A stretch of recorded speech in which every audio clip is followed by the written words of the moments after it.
Good evening, ladies and gentlemen, and welcome to another episode of HarlequinCasts Dawn of War 2 Retribution. And today is actually going to be a pretty fun episode here. This is going to be the first in a series of Newbie Tuesday style replays. Newbie Tuesday, of course, I am borrowing from one of my favorite StarCraft commentators, Day 9.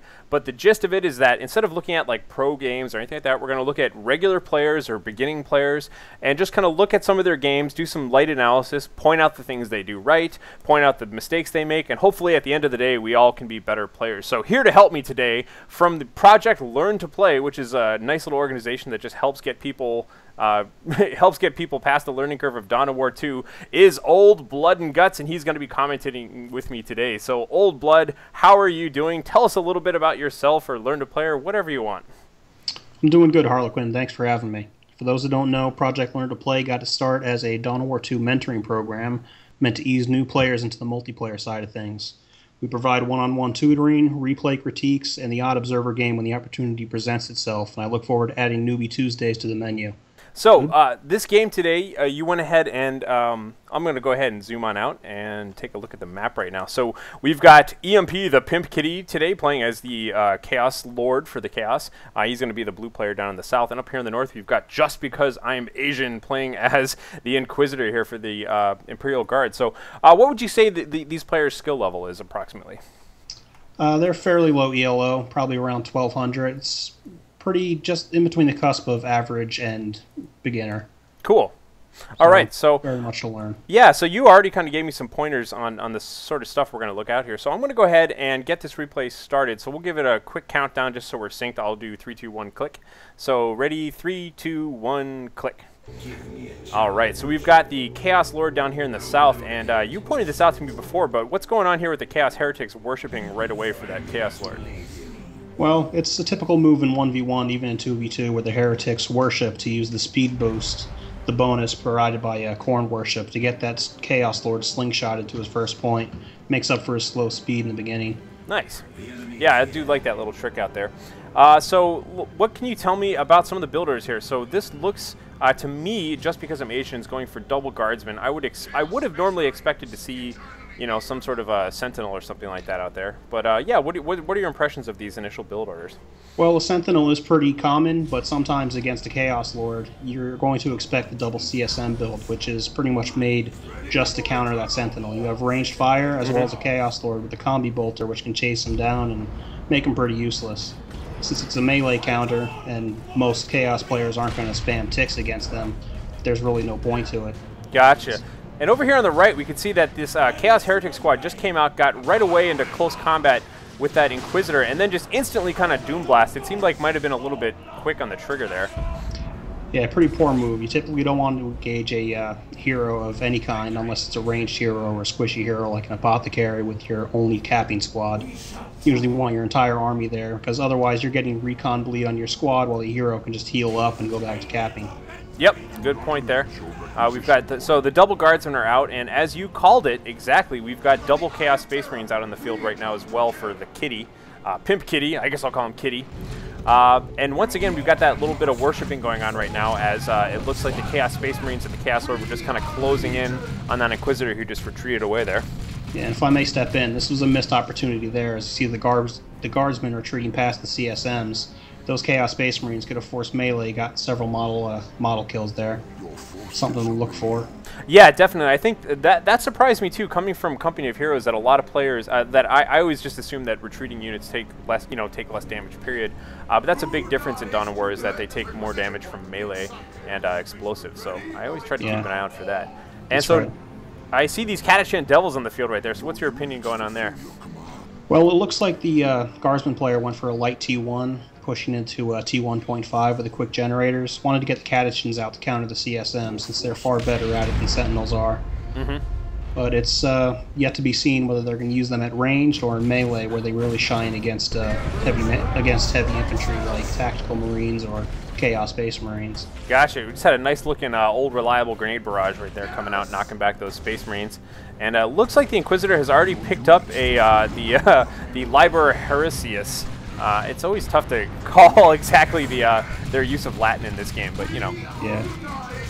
Yeah, it looks like the Inquisitor player is looking to make a pretty ability-heavy Inquisitor, getting that ability first, and once you get it, you don't get the energy automatically, you just get the extended energy pool. Best to get it early so your energy can regen up to a point. Got it.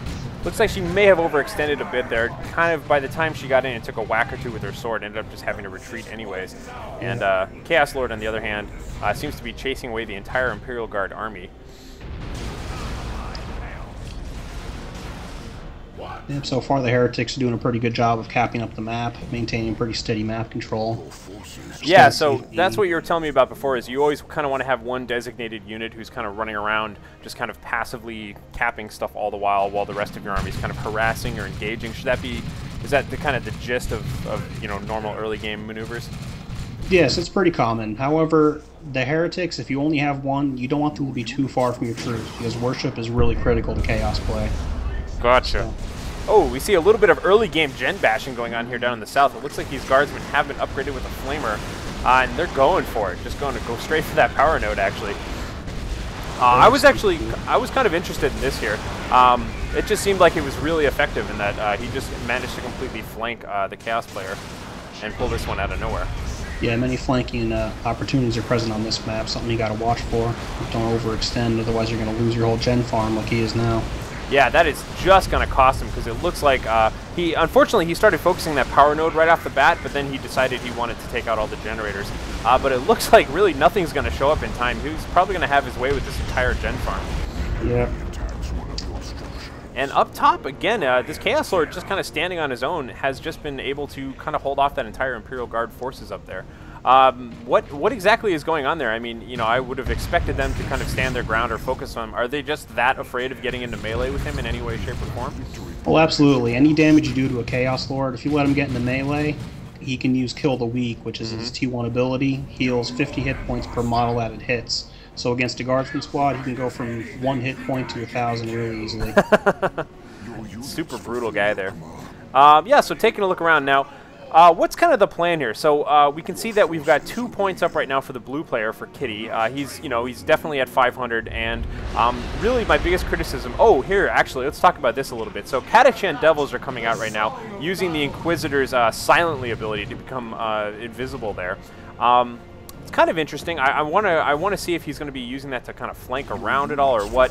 It looks like he just kind of came right in and started shooting at generators, though. Yeah, wasted the energy for a gen bash. Really not useful. If anything, especially like I mentioned earlier, the power melee effect on the Catachans, very powerful if you stealth them and set them on onto some CSMs for melee. You can get some model kills very easily that way. Gotcha. So perhaps this player has the right idea, or at least saw somebody doing this, but doesn't quite understand the power behind it. So what you're suggesting is that instead, sneak up and force into melee with units that don't want to be in melee with power weapons, as opposed to just being invisible and running up and shooting them kind of naturally. Yeah, don't be invisible for the sake of being invisible. Have a point to it. Yep. That's pretty cool there. Well, anyhow, surprising. I was kind of surprised a little bit by this, the fact that Pimp Kitty is already well on his way to Tier 2, despite having lost his whole gen farm, and none of that coming out of because I'm Asian at all. I'm guessing he spent a little bit of energy on upgrades there, but just, you know, what do you think about that? He hasn't spent any time going to Tier 2, it looks like, even though he has the energy. Yeah, well, we have... Oh, there it goes. You have 2 Inquisitor War Gears, so that's quite a bit of energy. Catachans are 40 energy. You have the energy for the Guardsman Flamers, whereas Kitty over here only added an Aspiring Champion and grenade launchers to his Heretics. So he went for a very power-light T1. Gotcha. Most likely going for a T2 rush and a Blood Crusher. Trying to exploit the lack of relative AV in the IG faction. Blood Crusher indeed. Yeah, that sounds totally awesome. Okay, so up here in the north, looks like the Chaos Lord was engaged right directly with that Flamer squad, but just kind of ended up backing out of there. I mean, I guess he was completely surrounded, but I was surprised he didn't kind of put up a little bit more of a fight. Yeah, that was a bit premature. His kill of the week was definitely still off cooldown. He could have healed himself completely there. Gotcha. Could have gotten a few model kills before leaving. Yeah, you know, I see that so frequently in replays that every Imperial Guardsman squad just wants to get the hell away from the Chaos Lord, that it was odd to see him avoid them for the first time. Anyhow, exactly as you called it, we do have a Blood Crusher coming out on the field right now as well. That's right. See what the Imperial Guard does to counter that. Now, the Inquisitor, once again, we see, it looks like he bought the Inferno pistol upgrade a little bit early. There it is. He bought it right before Tier 2. What do you think about that? So he's spending a lot of time upgrading this Inquisitor. Obviously getting the energy first, and now getting the Inferno pistol as well as the Interrogator armor. Do you think that's a valid strategy here, or is he being a little bit crazy with that? That's a pretty valid strategy. I mean, the Judgment works on vehicles as well. It's not a hard counter in and of itself, but it can do some damage. I see they're going for Stormtroopers as well, which will probably be set up with the tank busting kit to stop that Blood Crusher. Yep. But for the most part, especially against heretics, the Judgment ability can easily one-shot the entire squad if they don't retreat immediately. Gotcha. It does heavy damage to a single model and heavy damage in small AoE. And the way the heretics are bunched up like that, it'll easily take out all models at once. Nice. So you remove those heretics, you also remove the worshipping bonus that is given to the Blood Crusher, which makes it a lot easier to deal with. Yep, gotcha. Yeah, that's pretty good. This also hits a couple of different points at the same time, which is that I had a lot of people in general asking me for more Inquisitor heavy replays. So that's another reason why I kind of like this, is we get to see somebody kind of centering their army around that Inquisitor unit. Looks like we have a little bit of light grenade fire back and forth here with the flamers, you know, the guardsmen with the flamethrowers. And there's that worship ability right now. Once again, just kind of speeding up that Blood Crusher and that Chaos Lord a little bit there. If I could say, he went out of worship a little bit too soon. He could have gotten his Chaos Lord a lot further in to mix up with those guardsmen if he just kept worshiping. Oh, and that was maybe one of the first interesting, I believe those Stormtroopers with the anti-armor kit were infiltrated all the way up, and they just kind of jumped in on that Blood Crusher there. Yeah, they went a little bit too quick, though, because there's detection on proximity. If a infiltrated unit bumps an enemy unit, it'll be detected, and they walk right into the Chaos Lord there. Gotcha. Kind of giving away their position. And this poor Inquisitor right now is just getting tossed aside, getting way too aggressive there, I think, with the melee combat. And the Catachan Devils, once again, are being ranged, and you had been pointing out to me over and over again that they should be trying to get in nice and intimate there with those Chaos Space Marines. Yeah, they should be forcing melee. There's really no point to them being that close either. They could be standing in cover, since the Catachan shotguns don't have any damage drop-off at range like scout shotguns do, so they do full damage at maximum range. So if they're not going to be in melee, there's no reason for them to be right in the CSM space. Excellent. No, that's a great point. Also, a little bit of a questionable purchase on Kitty's side, getting the Zinch bolters. They increase DPS a little bit, but they're usually a anti-heavy infantry kit. Could have used the power and the requisition on another squad as opposed to upgrading them. Yeah, gotcha. So there's no real targets for them out there unless some Ogrins show up or something like that. Now, what can you tell me about our Chaos Lord? So he's going for a really heavy, kind of tanky build here. He's got the Dark Halo to give him the energy shield, and then he's got the Harness of Rage, which basically allows him to restore mana on hit. Yeah, that's a very questionable build in this matchup. There are no Ogrins out yet, so there's really nothing that should be staying in melee with him that would allow him to use that armor. Nothing's going to be regenerating his power there, so really no point to it at all. If anything, he should have gone with Combi Bolter. That way no units can kite him, and also Armor of the Inferno, so what the Galaxy Burn can wreck his mobs.